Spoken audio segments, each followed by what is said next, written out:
Student Association, I'd like to welcome you all to tonight's event. We are honored to have Dr. Hadia Mubarak with us tonight to share her insights into the complex topic of gendered Islamophobia through the lens of Orientalism. Dr. Mubarak's work is crucial in examining the diverse and often misrepresented realities of Muslim women in Western narratives. Dr. Mubarak is an associate professor of religion at Queen's University of Charlotte and the author of Rebellious Wives, Neglectful Husbands, Controversies in Modern Quranic Commentaries, which explores significant shifts in modern Quranic commentaries on the subject of women against the backdrop of broader historical and political developments in 20th century North Africa.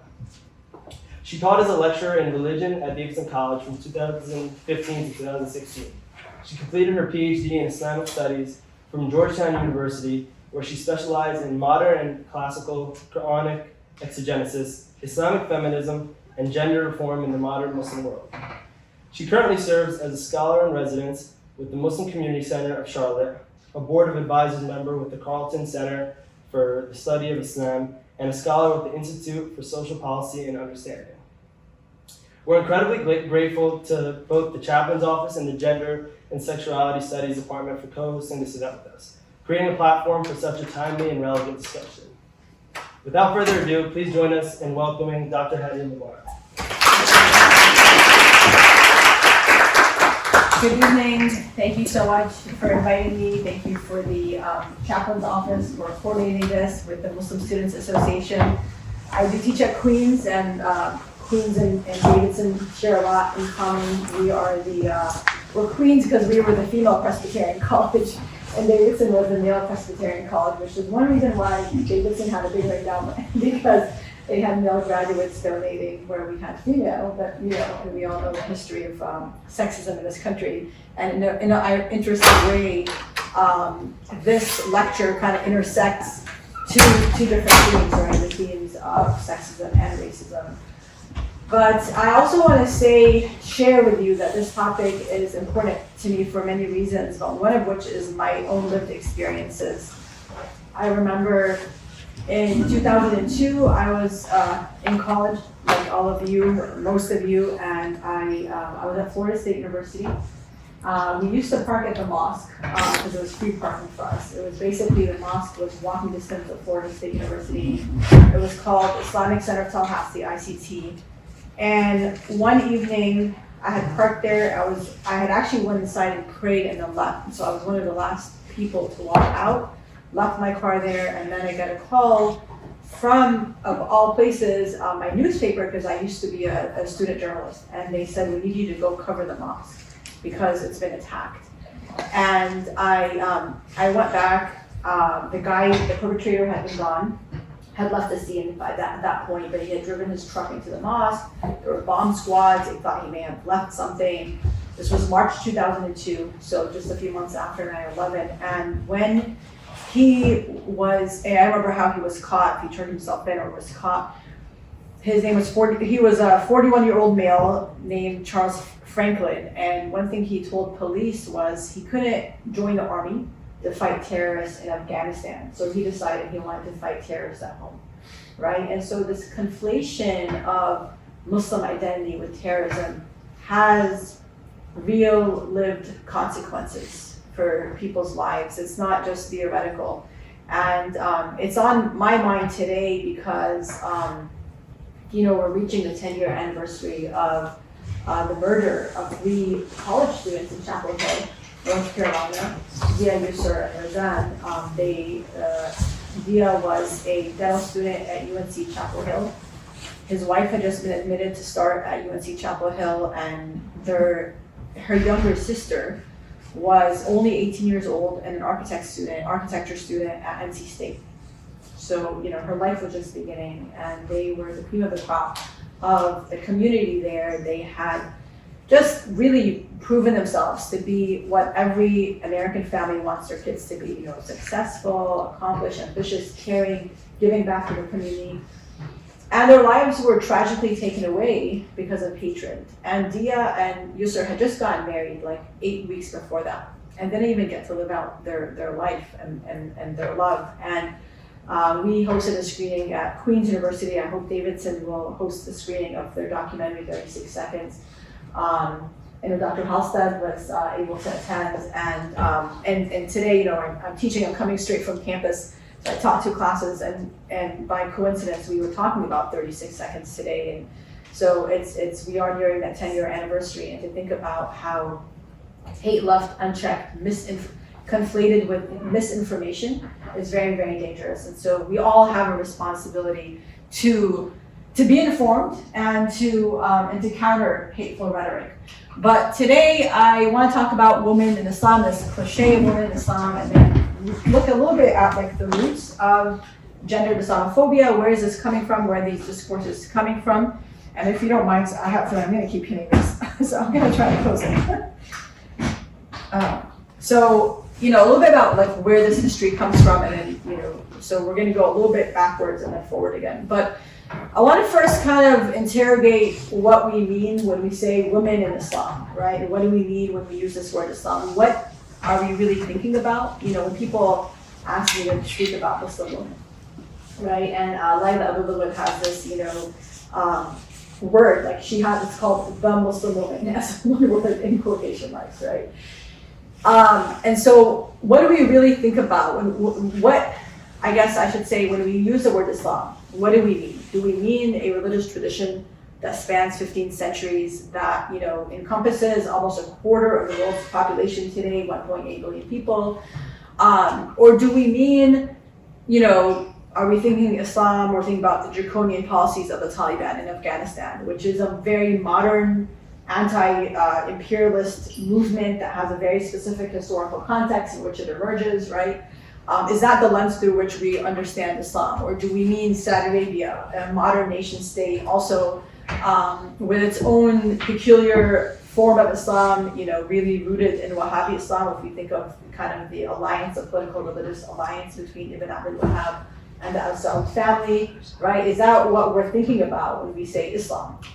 Or do we mean the Islamic Republic of Iran, also a modern nation state that has underwent significant regime changes and political upheavals in the last few decades, right?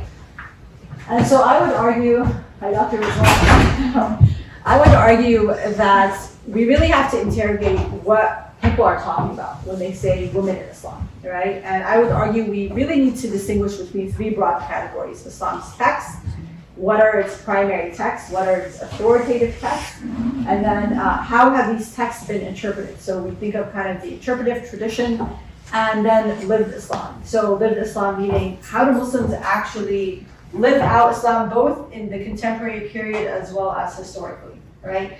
And we often conflate all these things together, right? Like I'll have, not to pick on students, I love students, but I'll have a student say, I'm gonna do a paper on marriage in Islam. But then the paper is really about Muslim marriages in modern day Saudi Arabia, right? Mm-hmm. And that's fine. But then the topic needs to be modified and say, I'm looking at marriage practices in the modern nation state of Saudi Arabia. Because what happens in Saudi Arabia is not a demonstration of Islam, right? We have to kind of interrogate what sources are we looking at? What are we investigating, right? And so when it comes to, I would say, the Islamic tradition, there's the text, right, which is the Quran. Muslims believe the Quran is divine speech. I'm assuming, I know we have a really strong religious studies program, really strong Arab studies program, so I'm assuming you guys are probably experts on these topics. I know Dr. Rizwan Zamir teaches on the Quran. So, the Quran for Muslims is divine speech. So this is really important because when we say the Quran says, that has a sort of authoritative, authority that can't be paralleled by anything else. But the reality is the Quran and even the prophetic tradition is mediated by human understanding, right? That's sort of my area that I love to focus on is exegesis, which is basically just a fancy word to say interpretation or commentaries of the Quran. We tend to think that Muslims have historically understood the Quran in one way, whereas actually there's a multiplicity of interpretation, really any Muslim, any discipline of the Islamic tradition is characterized by pluralism, by multiplicity of meaning and interpretation. And it's actually very it's very enriching in so many ways, right? That Muslims have historically embraced the idea that, yeah, there's more than one way to interpret the Quran. We can derive legal rulings on marriage and divorce and inheritance that don't always align, and that's okay, you know? So there were different legal schools.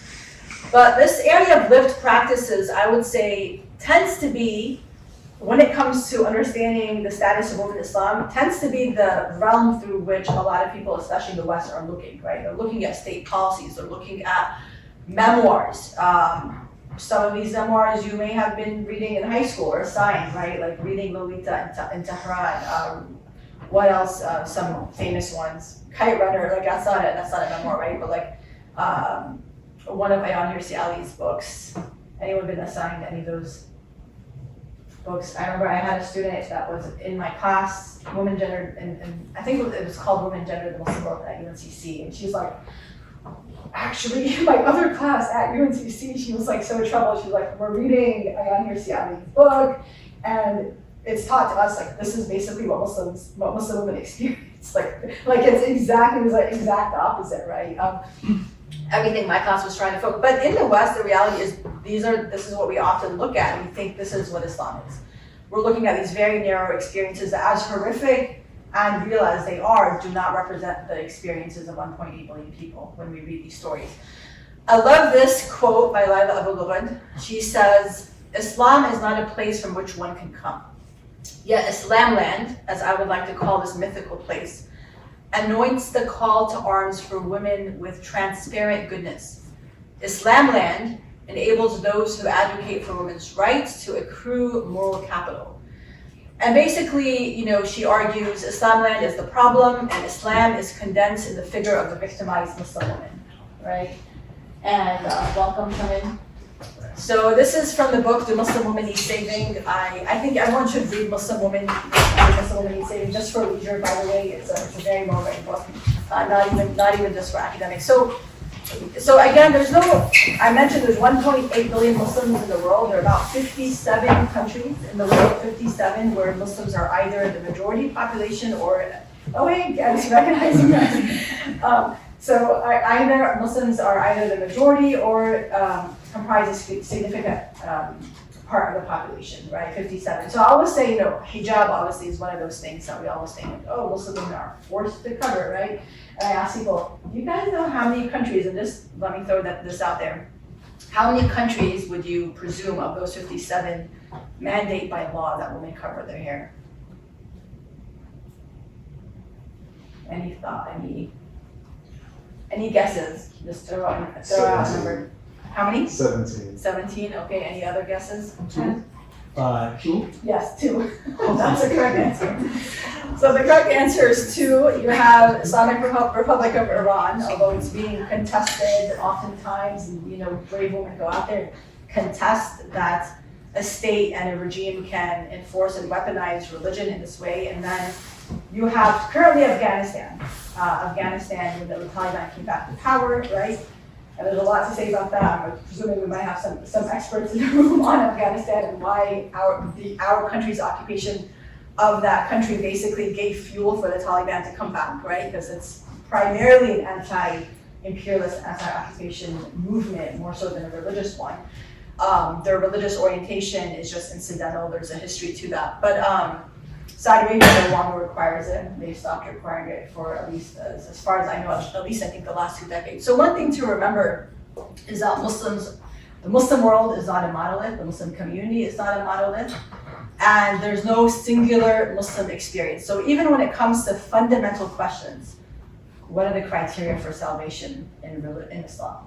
What are women's rights? What, even in a marriage, right? Or what should an ideal Muslim marriage look like, right? You will find, both historically and in the contemporary period, a spectrum of interpretation. The reason I say historically is because I feel like a lot of modern Muslims tend to think like, oh, you know, this idealized Muslim past, right? Like they were just one way and one. And actually, when we look into these medieval texts, there were a lot of rich debates, right? So I think Yusuf mentioned my book, Rebellious Wives, Neglectful Husbands. I look at this controversial word. I shouldn't say it's controversial. It's not a controversial word. It's a beautiful word, but we've made it controversial.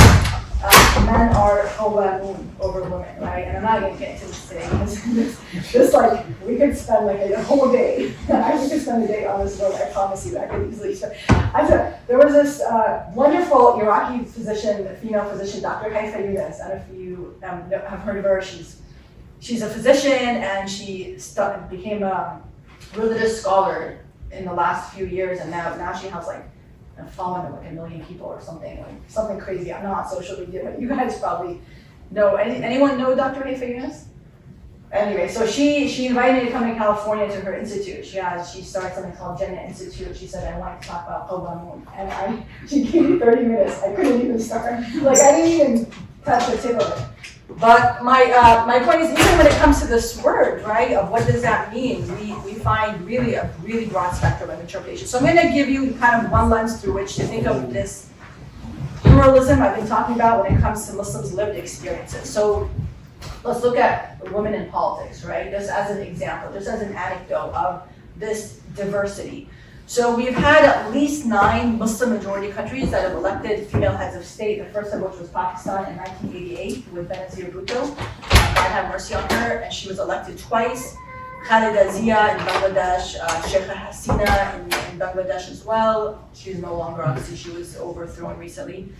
In Turkey, in Indonesia, in Kosovo, Senegal, Mali, and Kyrgyzstan. You also have countries like Mauritius and Tanzania. This is the female president of Tanzania, which I love this photo because here you have this well-documented Islamophobe having to show deference to, like he's, like it just, like he hates the hijab, right? He's made it so clear, like he has to legislate what women can and cannot wear. It's like the opposite of Iran, right? But anyway, you have Tanzania and Mauritius, and I think one other state that's not a Muslim majority state, but have still elected Muslim women as heads of state. Singapore? Okay, thank you. Yeah, there was one more.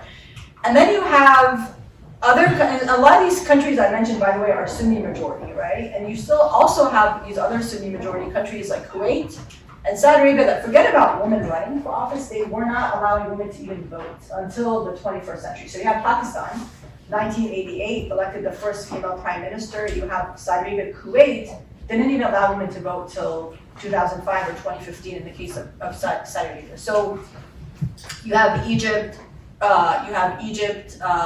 Jordan, a few other countries that have quota for women in parliament.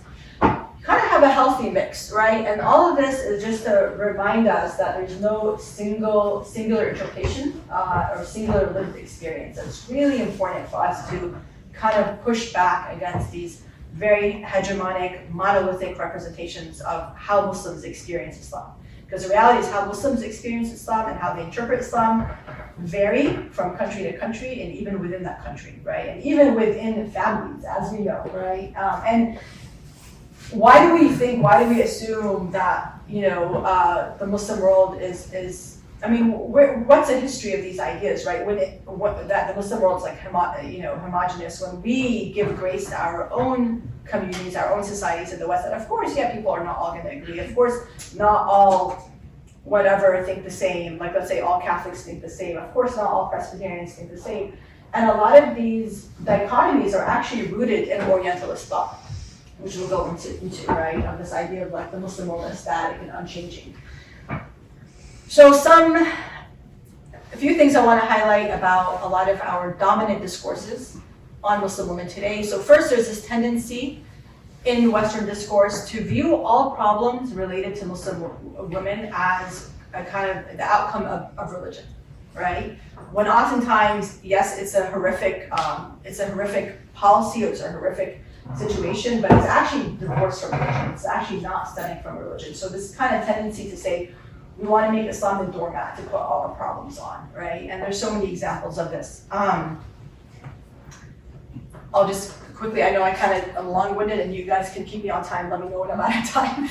But I will mention a quick example. So, back in 2003, I was doing my master's at Georgetown, and then I was so fascinated by what was happening in Jordan. My mother's from Jordan, that I decided to do my MA thesis on this. So in Jordan, there is a law that allows allows perpetrators of honor crimes to basically get off the hook because they can claim, and by the way, it's all rooted in like French civil code or penal code that then they brought into Jordan. So it has nothing to do with Islam whatsoever.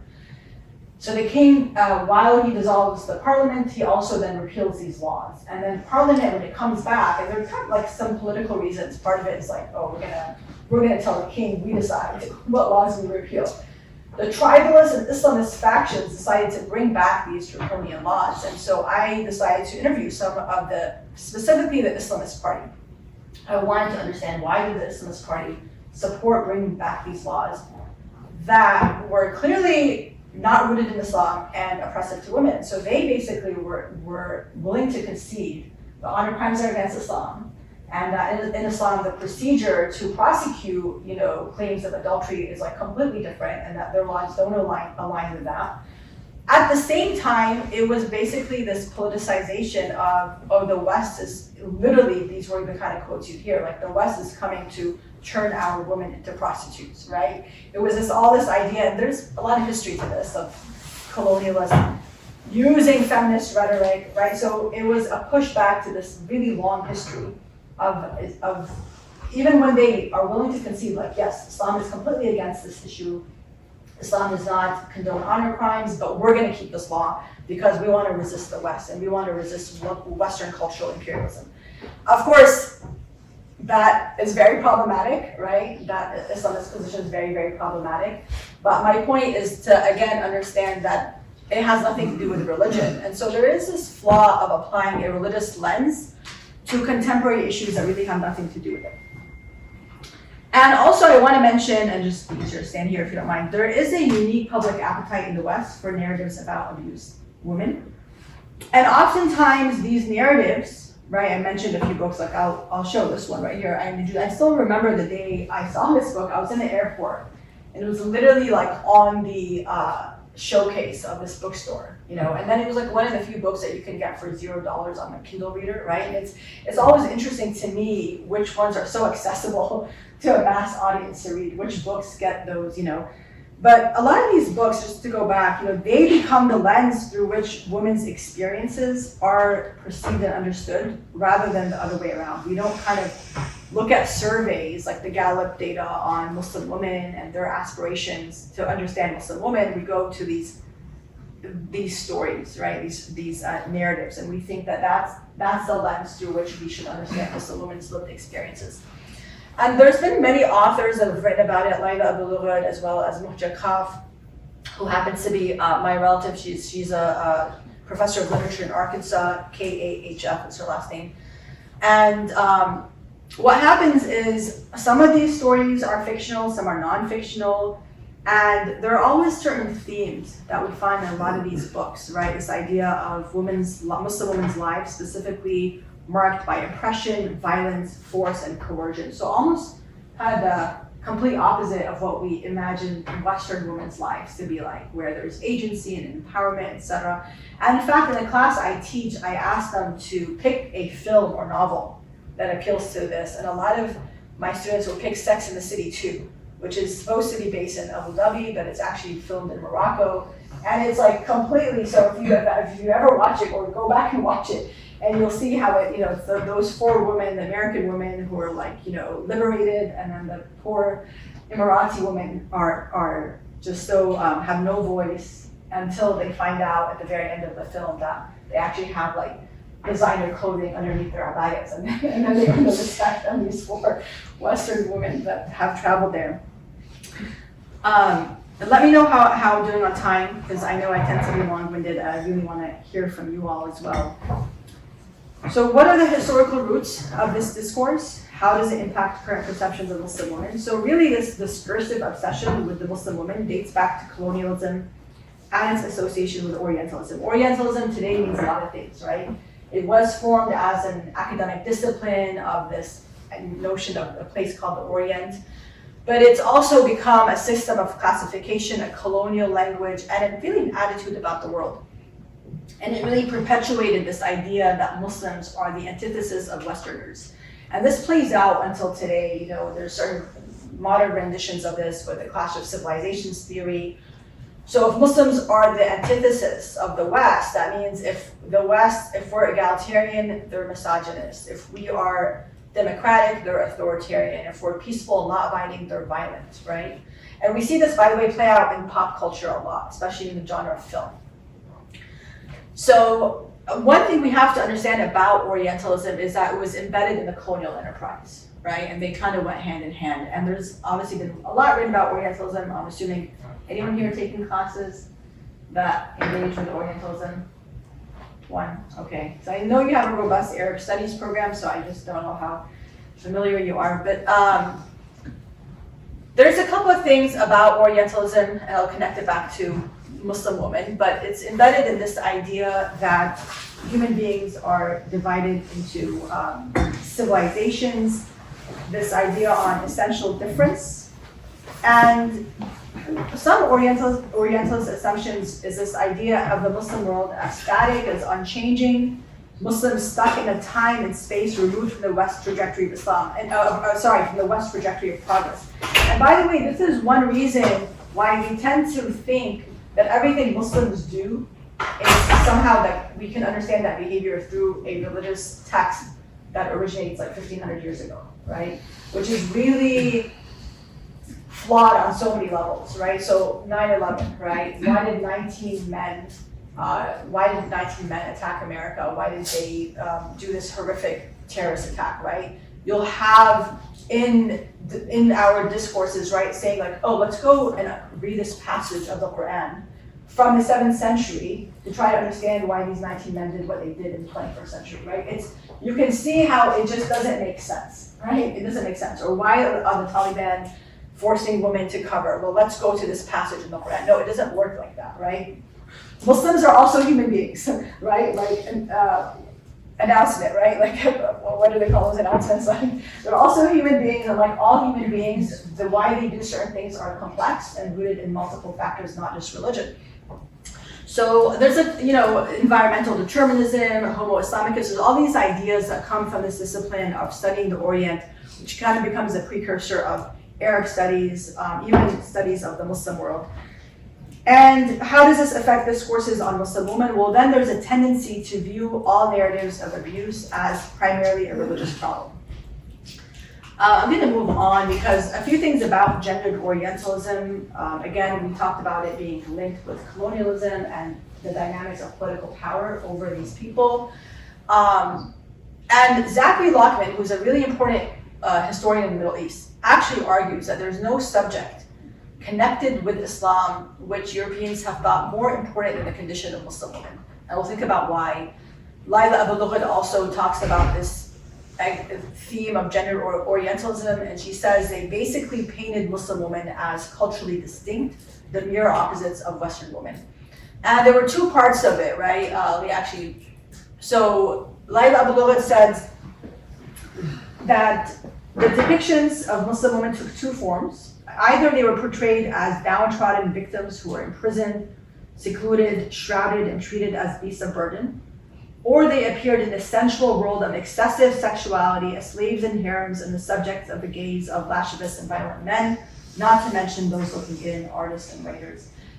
And by the way, I mentioned this film, which actually I have only seen segments of it, but I've Sex and the City too, but I've read so many essays on this because my students like to go to this, even and I don't know when it was released, but it's definitely in like the last decade or two, right? So it's a modern film. Even in this film, you see this because I have a few smart students that pick up on these themes, right? Where it's like the Emirati women, for the most part, there's no voice. There's like these one-dimensional characters, covered, dressed from head to toe. But then the women go into a club in Abu Dhabi, supposedly, right? And there are these Arab pole dancer women who are literally and I think they said they were in cages or something, right?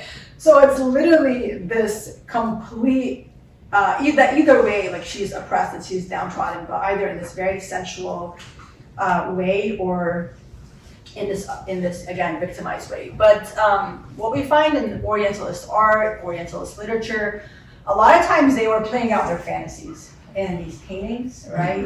If you've read the book Edward Said's Orientalism, right, that picture, that painting he uses have any of you seen the painting that Edward Said uses? Yeah, I mean, it's basically a figment of that painter's imagination, right? Of what was happening.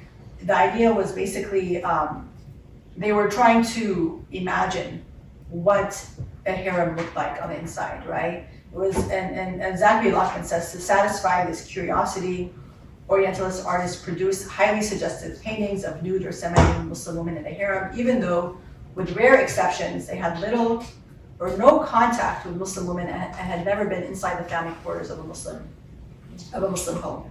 So this one's, for example, called The Sultan's Favorite, right here. So you can kind of imagine, right, what was going on. And what we see is that this was used, right, this idea that, you know, Ottoman sultans and other Muslim rulers tyrannized their subjects, and so Muslim men were said to tyrannize their wives and daughters. And not surprisingly, and Lockman writes, the degraded status of Muslim women would later be cited as a justification for European intervention and colonial rule. Layla Ahmed has written about this in her book Women and Gender in Islam, right? That the idea that other men, let's just say brown Muslim men, oppressed their women, was used in the rhetoric of colonialism to morally legitimate the colonialist project. And we have direct sayings from people like Evelyn Baring, who was a Lord of Cromer, or Earl Cromer, who basically says, you know, one reason why Islam as a social system has been a complete failure is that it keeps women in a position of marked inferiority. And he's written like a 2-volume book called Modern Egypt, and has some very, very interesting quotations, and also just this constantly conflates, goes back and forth between talking about Egyptians, who he continues to point out the dark skinned versus like the fair skinned Europeans or British, and this is very, very interesting generalizations he continues to make, especially, the question is, why do they care, right? And like Layla Ahmed points out, they didn't really care about Egyptian women. Their policies actually hurt Egyptian women. But they realized, they understood that you need this language of morality, right? That we're doing something good, we're doing something to help the plight of women in this area.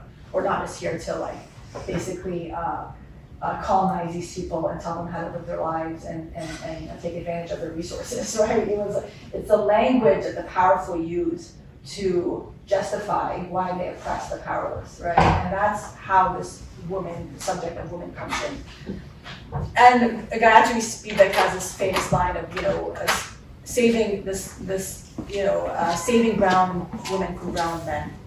The French use the same discourse in North Africa and Algeria especially, right? You have, for example, this very interesting quote from Eugene Damas, who was the administrator up until 1871 in Algeria. And he actually wrote, right? So he was so fixated on the question of the Arab woman that he writes I think it was an essay, not a book. It wasn't published till later. But he seemed to me, this is what he writes. He writes, it seemed to me that if in all the countries of the world, the condition of woman was one of the signs that permitted forming the soundness evaluation of the social state of the people, their mores and level of civilization was extremely important, particularly for our domination of Algeria, to know where we stand on such a controversial subject, one so differently viewed. And for them, it was basically like, could the Arab Berber community of Algerians become French? Could we assimilate these people or not? And it fixated on Muslim women. So this continues until today. You know, we know Laura Bush in November 2001, you know, it was the first time a first lady addresses the public in her radio address and talks about the plight of Afghan women and why we need to invade Afghanistan. And as Abu Lughod and others pointed out, it was very reminiscent of colonial discourses on why we need to invade these areas. And I'm just gonna skip this part.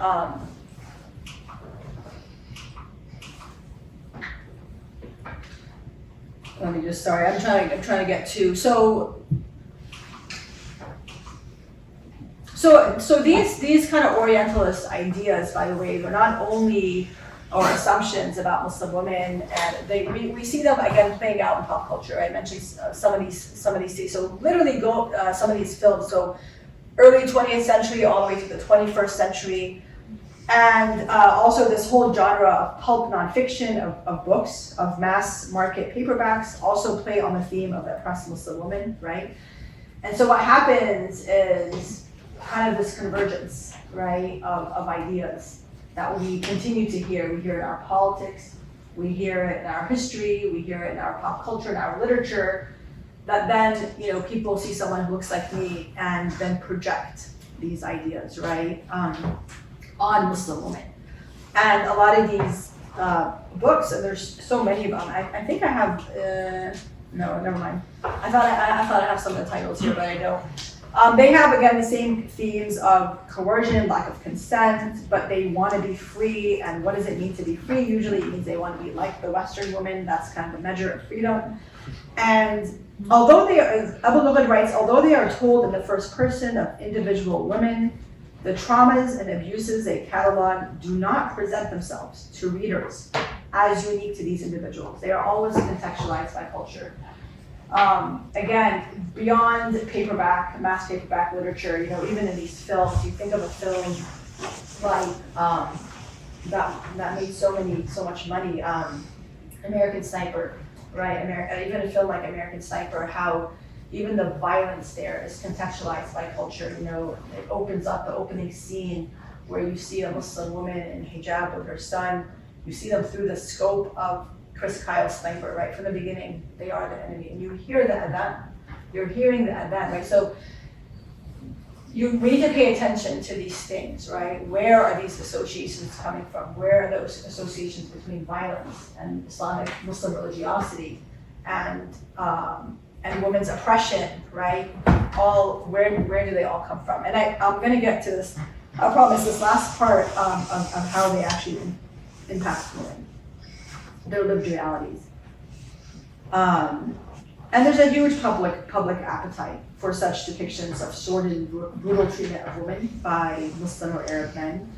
And what makes them so appealing is that they're caught up in this charged international political field in which Arabs, Muslims, and particular others are seen as dangerous to the West, right? So, especially you can think about in Western Europe, not as much in America, at least so far, but still to some extent where there's this, you know, very charged political climate where we don't want these immigrants here, and this is why, and then you point to these stories that will sell that will sell millions of copies and then be reprinted. I mean, Abu Lughod and Mojakov have some brilliant pieces on this, right, that just show you the extent to which there is an agenda behind, you know, making certain stories accessible, and why some of our stories, right, if we were to write our own stories, would never make that kind of, you know, wouldn't be picked up by a major publishing company, right, and wouldn't sell the millions that these other books have sold. And why? Because it doesn't fit that narrative, right?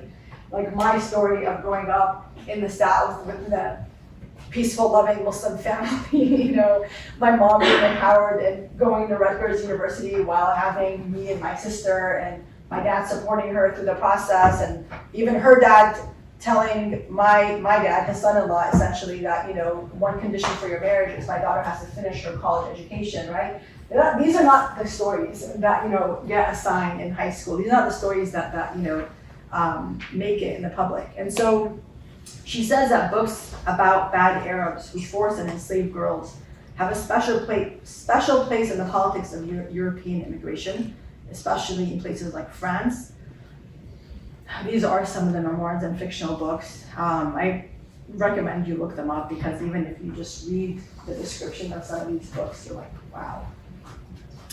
And oftentimes, again, these books are written in such a way that the reader walks away thinking they've now learned something about Muslim women's experiences, Muslim women's realities.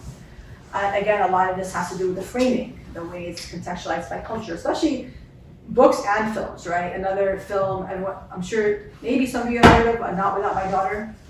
Without My Daughter is one of those, you know, based on a true story. It's really interesting because I have in my class, the students actually contrast after they watch the film. The real Benny Mahmoudi does an interview And she says in this interview, I don't know if anyone's watched that without my daughter, it's kind of dated 1991, I think.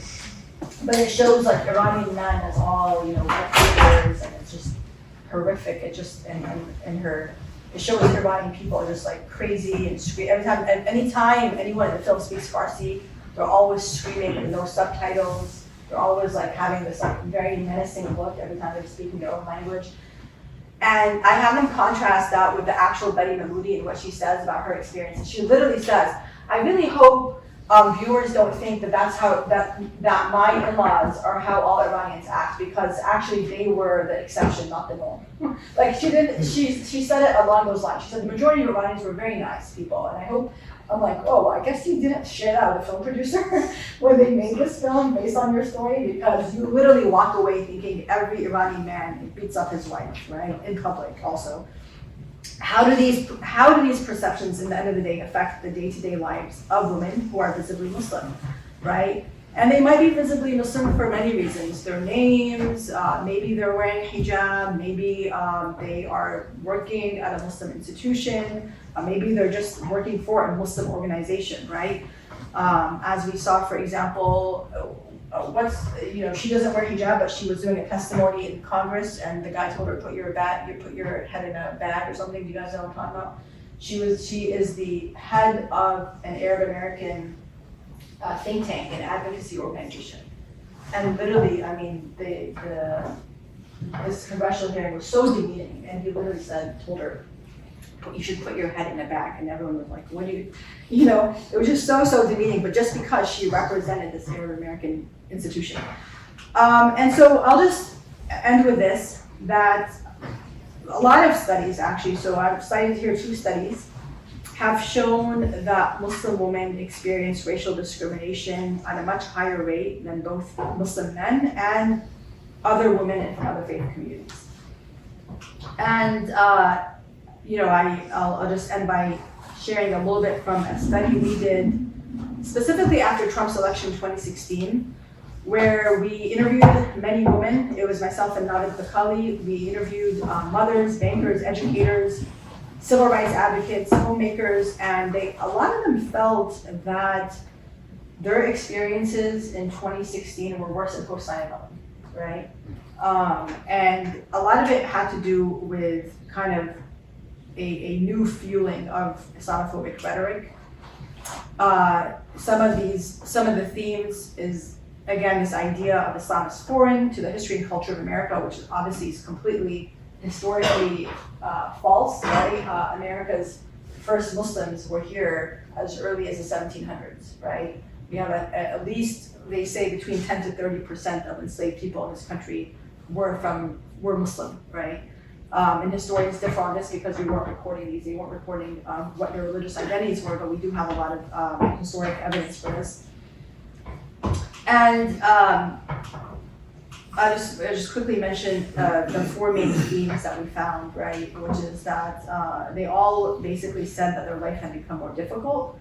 And these findings were consistent with Pew Research's, the Pew Research Center's findings that U.S. Muslims believe, 75% of U.S. Muslims in 2017 felt there was a lot of discrimination against Muslims in the U.S.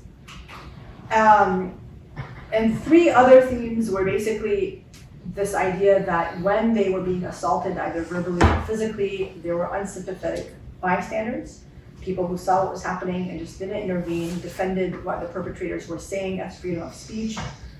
But they didn't note that there was a sympathetic segment of the population that, when they witnessed their suffering, stood up against it. And there was one story that was very moving of a 15-year-old girl who was being, at this time, she just started high school. She was being verbally assaulted by basically the boys, or what she called power period.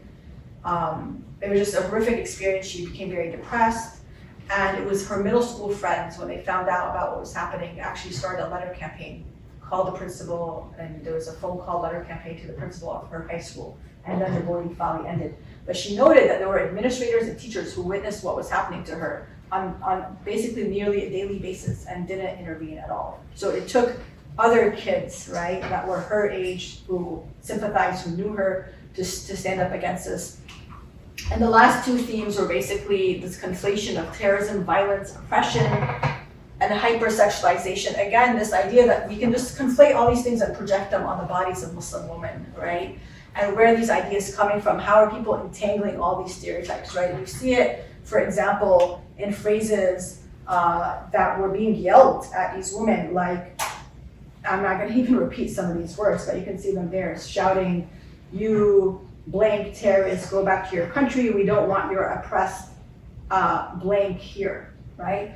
So if you just unpack that phrase, like you're oppressed, so you're a victim, but you're also a terrorist, and we don't want you here, right? There's a lot more, but in the interest of time, there's a lot more I can share about this with specific examples. And the last theme is this notion that Muslims are not really American, but they're foreigners. And so therefore, when they see visible markers of Islam, whether it's hijab or some other clothing or mosque, any visible manifestation of Islam is then associated with being un-American.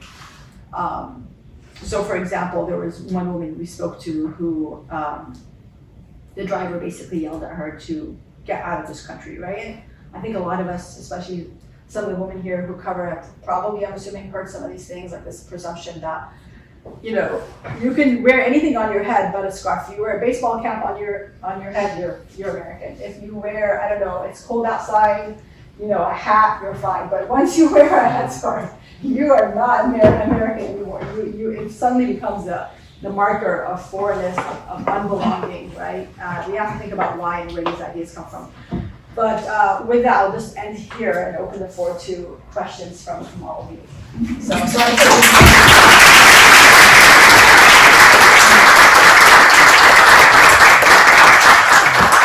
questions or comments or thoughts? I taught 2 classes today, so forgive me if this was a bit not as coherent as it could have been. Thanks. Thanks so much for coming out. I think that was great. My question is, what do you think the primary reason for imposing these or spreading these notions about Muslim women is in the Western world? You mentioned your colonialism, like through the lens of that this is a good thing, but people have oppression instead of resources. Yes. Do you think also that it could have been a projection of the confusion in Europe around what women were and such in terms of riches and burning them, which is a real oppression instead of so what are your thoughts about the reason that these notions were spread? Back then, at that time. Back then or continue to spread now? Yeah. Well, historically, I mean, obviously women in Europe were fighting their own fight against, patriarchy, and interestingly, there are some intersections between European feminism and Arab feminism. One of the most well-known Arab feminists is Huda Sha'rawi, and she says in her memoir that she was influenced by Eugene Lebrun from France, who basically, and so it's also problematic in some ways because some of these early, at least the dominant discourse of Arab feminism, they were taking their cues from Western feminism. There was a pushback to that in the 90s, but even before the 90s, as early as the 70s, with the rise of Islamic feminism, right? And that's a whole different topic we can do in all hours, right? On okay, well, what can empowerment look like on our own terms, while recognizing our own cultural norms and priorities and religious framework. But I think about your question, so how, I think if I understood you correctly, how is it connected to their own internal struggles inside of Europe? I'm not really sure because I haven't looked into it myself.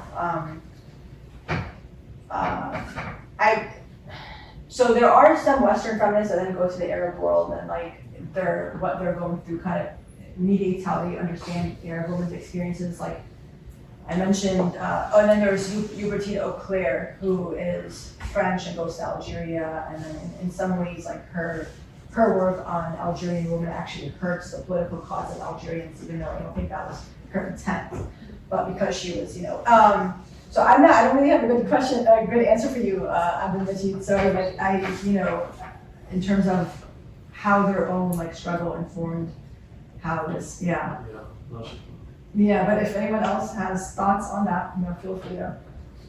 One thing with the 18th century religion is that it's very interesting because they were so against women in the court, like in France, for example, and so because of censorship, they weren't as able to criticize the women and the influence on the king, and so they really did at that time then pick on like Aisha and pick on like women in tropes within Arab culture and related to Middle Eastern women, but it was all as like a self-reflection, but still it was so harmful but they were trying to evade their own censorship. And so it's very interesting that it was meant as self-critique, but these were problematic images that then continued. Yeah. Of the Aisha, I think, I can't remember, it was like a French novelist, I think, right, who lived sometime in Algeria and then wrote about her, but also have a very like Orientalist ideas about, yeah. So again, this is, I mean, more research needs to be done on some of these important questions, but other questions or thoughts, yes? So one thing that we know to be true is that patriarchal structure is going to exist anywhere in the modern world, right? Whether it be a Christian society or not religious society or even a Muslim society. So how do you create conversations that address particular issues for women in the Muslim world without generating a dialogue that does conflate that society's being Muslim with that society having certain problematic patriarchal structures? That's a really good point. Yeah, that's a really good point. So I'm going to just mention an anecdote because all I want is it happened recently. I'm on this, and just keep us in this room. So, but I'm on this. They call it a Female Scholars Network. I'm on a group of connected with Muslim women scholars. Actually, they're global. And recently in America, there was a horrific situation of, I don't know if you heard of it, a religious cleric it really, really just horrific, so disturbing on so many levels. But a Quran teacher basically abusing his own role to assault I don't want to say assault, but it was sexual abuse, right, of a child and a mother, and of course, they immediately wrote a statement condemning this, and the vast majority of the women were like, we are absolutely going to say something about this. We're not going to stay quiet. Women tend to be the victims of this, and it's the problem, and it's recurring, and when we stay quiet, we're complicit, right? And I was really, really happy. I was so happy to see that these are learned Muslim women, many of them scholars and sheikhs in their own right, who are like, we're going to stand up against this, and we're not going to stay quiet. But there were like minority voices bringing up this question that you bring up, right? Well, there's already this kind of view of Muslim women as like oppressed and this wave of feminism. And it was really weird because I don't know where it was going. I'm like, well, what does this have to do? And I basically brought it up. What does this have to do with standing up against what I call the munkar? The munkar in Islam is anything that's wrong.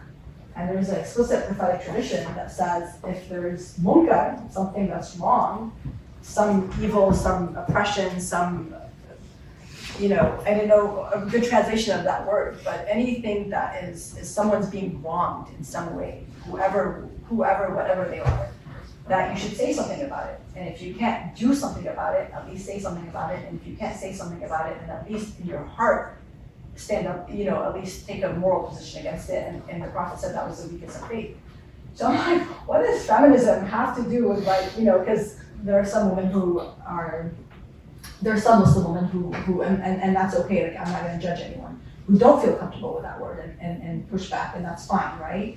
I embrace it in a different way. I do believe that Islam and feminism can converge, right? But to your point, and I think what you're getting to is, how do we speak up against real oppression? How do we speak up against real abuse? We don't just push it under the rug and act like sweep it under the rug and act like it's not there. I think the way to do it, and for me as a Muslim woman who, that is my positionality, I say actually it's completely aligns with my belief to stand up against this, because there are countless Quranic verses that talk about standing up against oppression, against standing up against zulm, injustice. There are countless verses that talk about how God hates injustice, that God hates people who, not people, sorry, but that God dislikes those who oppress, those who are unjust, right? And so there was this call in the Quran, there's this call for us to rise up to be a people who uphold justice. So what does that look like? That means that even if we have to air out our dirty laundry, we do.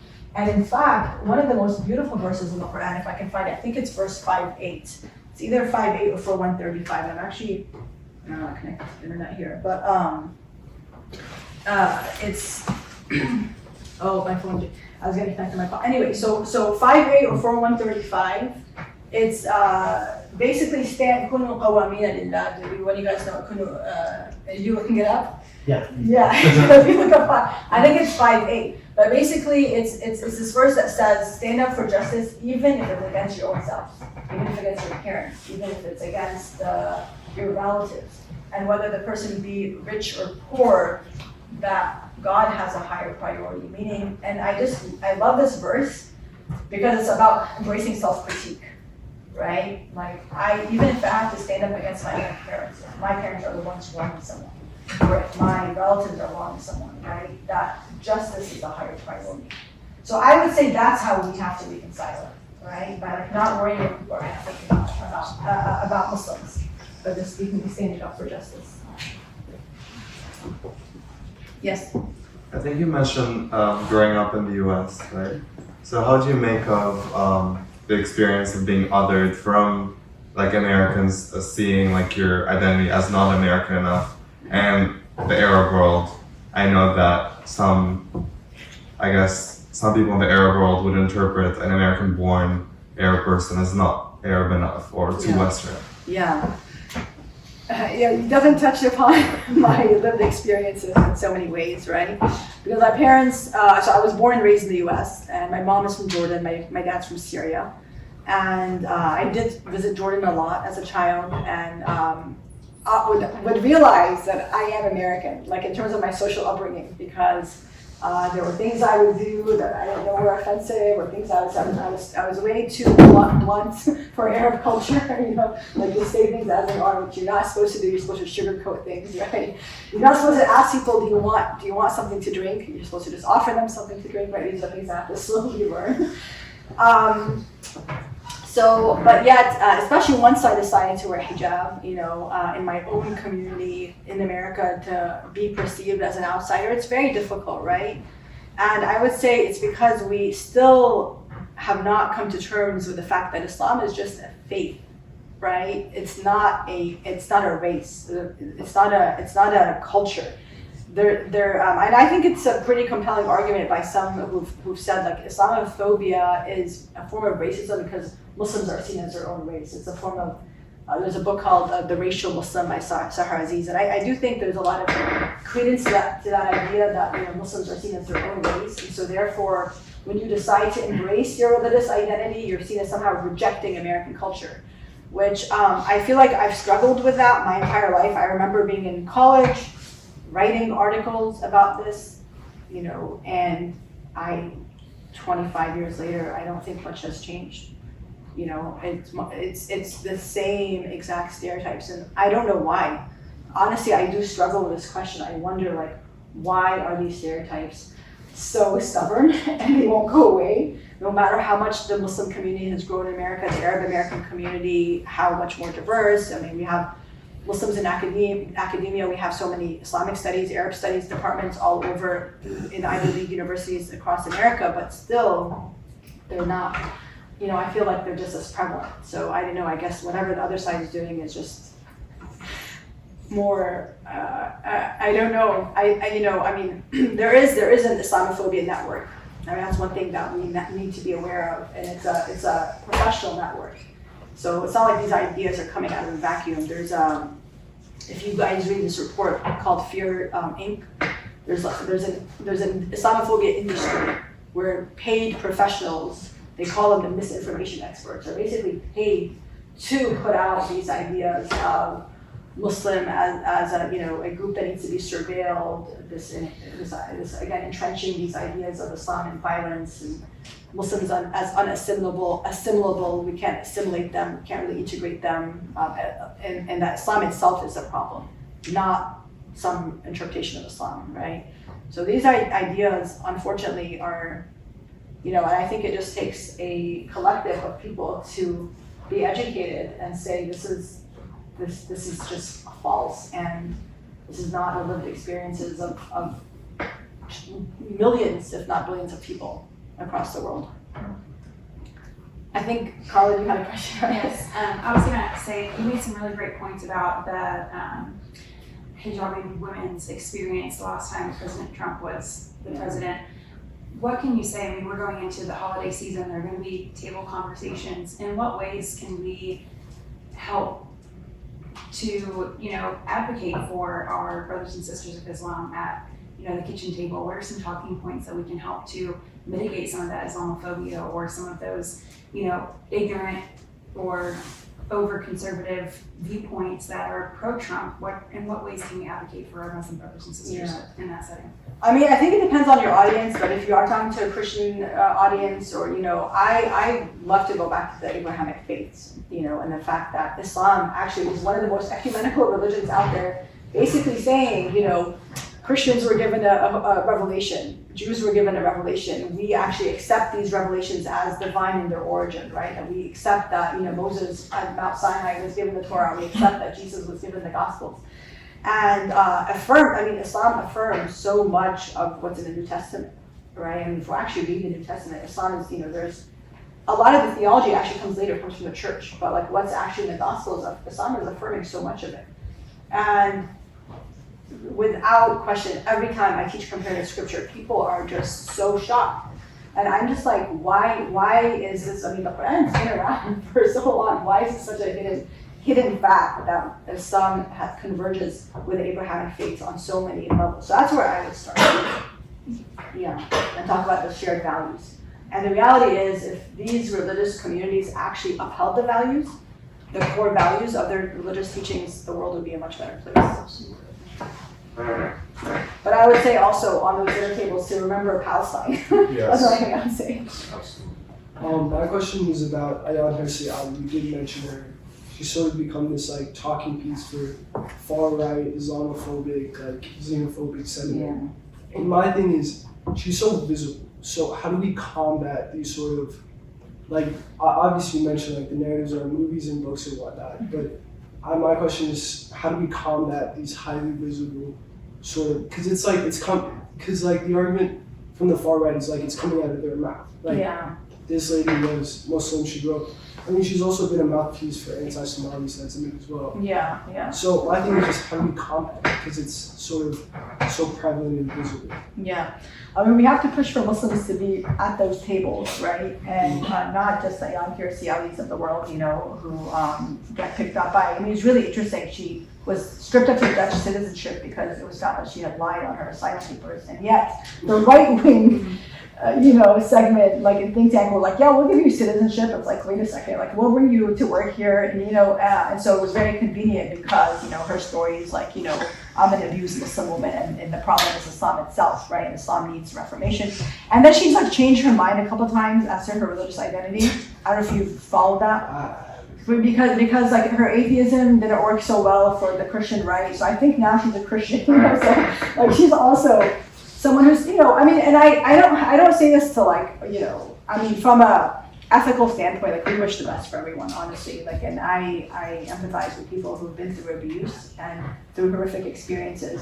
But to try to say your story is a story of Islam is problematic, and we need to just get the right people, to be there. Of course, the difference is these people like her who spout certain narratives, they get those invitations, right? And they're given that platform.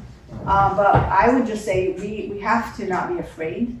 I think that's my number one advice to everyone, whoever you are, whatever you are, don't be afraid to be who you are. And to, even if you're gonna stand out, to hold on to your beliefs, because I think that speaks volumes, just be who you are in the world, because there is a lot of pressure to just conform and, give in and throw in the towel, as they say, right? Thank you so much for the great presentation. I was just wondering, I know that you do some research, you're into exegesis, and other activities, what are some of your goals that you have with this research? What are you hoping for? What's the vision like for you? Yeah, it's a big question. Well, one book I'm hoping, it's so hard to find time to write, but I'm trying to write is Biblical Women in the Quran. And I keep thinking like playing with the idea of making it broader because also Jesus as the Messiah of Islam for me is also very important because having just immersed myself more and more as a professor of religion in the history of Christianity and Christianity's offshoot of Judaism, it's like, Islam actually affirmed his messiahship, if you will, and so I'm kind of playing with like, do I make it just about biblical women in the Quran, and I taught a class so I could write this book called Women in the Bible and the Quran. And I found that students were very fascinated because actually, if you look at these stories from a gender lens, you actually find that the Quran in many ways is a more egalitarian story when it comes to these very same women. Even with Mary, like my Catholic students and colleagues, like they love Mary in the Quran because they're like, yes, we knew Mary was important. The Quran affirms it, like she's special in and of herself. It's not just that she birthed Jesus, in the Quran. And so that's one of my goals because I do think we need to unify people. We need to find ways to unify people. I think the Quran does it. I think honestly, as much as the Quran is, so misrepresented in our society, I think it's actually very unifying. This discourse is very unifying. So I'm hoping maybe to do something on that. I know that answers your question. But the people who misunderstand it are the ones who make it a dividing, They're the ones who really misunderstand it. They miss the intent, I would say, behind it, what the divine intent was. Yeah. Well, thanks so much for your wonderful talk. You kind of mentioned the disconnect between the work being produced in academia right now, surrounding like the diverse experiences of like people in the Muslim world, and then what's actually being kind of propelled more in media, and just really being how these kind of stereotypes continue to be perpetuated through media and through a lot of the politics that play in a really similar role to like the colonial politics and European politics you were mentioning. I guess my big question is what can we do as people who are in academia to kind of help bridge that gap in access and in what is actually out there and people can see? Because I'm sure there are people who like would love to know more about this, but it's just so much more accessible to find those stories that are just not really representative of the whole. Not that one story should be representative of any whole, but like do you have any thoughts on what we could do? Yeah, I would say share your stories. You need to really like share your stories. Your stories are important, right? And your stories are part of the story of America too. I mean, in this time period in which we're living. So, I think a lot of you have some really important stories to share, and I think find ways to share those stories through the medium of writing or podcasts or conversations with people. And I would say again, I'd encourage you to be brave, right? And just talk to people and break down those barriers, because I'll always say, you can't impact people you're not willing to have a conversation with.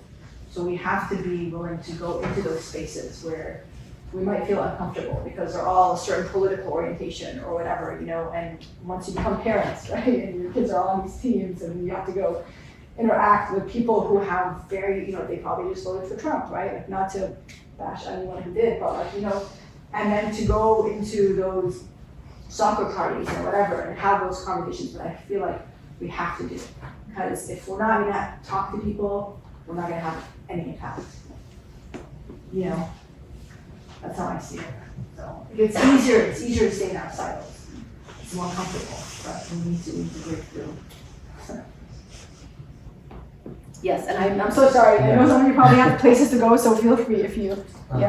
Going kind of based off your answer to Amish's question, I think we've all seen that in the conflict going on, the genocide going on, that there's a lot of misinformation being spread, and that social media, in my opinion, has actually done a good bit to combat that, and it allows us to voice our voice the truths that we believe in, and kind of has played a positive role in breaking down some of these misinformation. So I was just wondering what role you think social media plays in kind of dismantling some of these narratives that are pushed by the West. Yeah.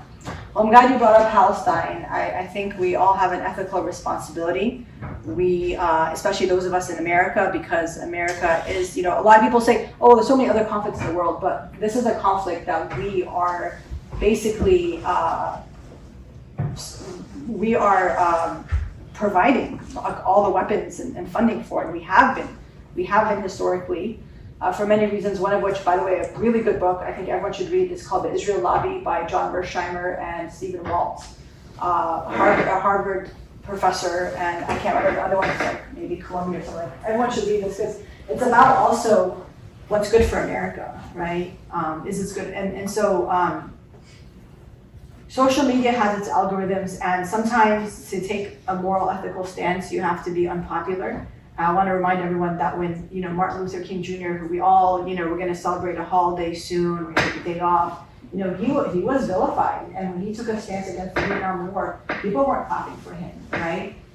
I believe he may have even, I know he spent time in prison, I don't know if it was about the Vietnam War or something else, but people paid a price for taking the moral stances they did. Muhammad Ali, was stripped of his, we celebrate him as a world boxing champion. He was stripped of his title because he stood up against the war in Vietnam. He wasn't willing to go kill people. He said, I wasn't willing to go kill people who never said anything to me, never called me the N-word, right? And he said, why would I go kill them? For what? What did they ever do to me? And so these people, we celebrate them today.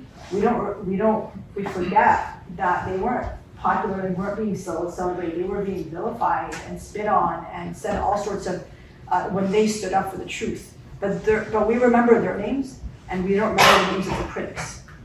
We don't remember the name of the critics. And I think that's something for us to remember.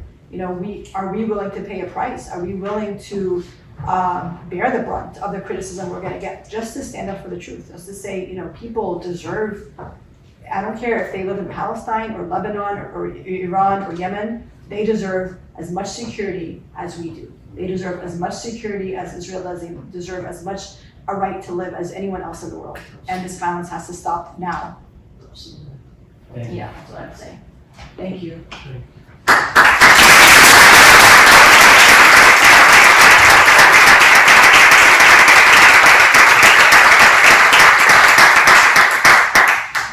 I just want to say again, Dr. Mubarak, thank you so much for coming out and sharing such insightful knowledge. I hope everyone's able to take some of that knowledge home with you. I know I definitely will. Again, I just want to say thank you to the Chaplain's Office and the GSS Department for helping co-sponsor this event. And we have some food outside. I know you guys are probably hungry, so please feel free to take some food on your way out. And let's just have one more round of applause because it's an amazing.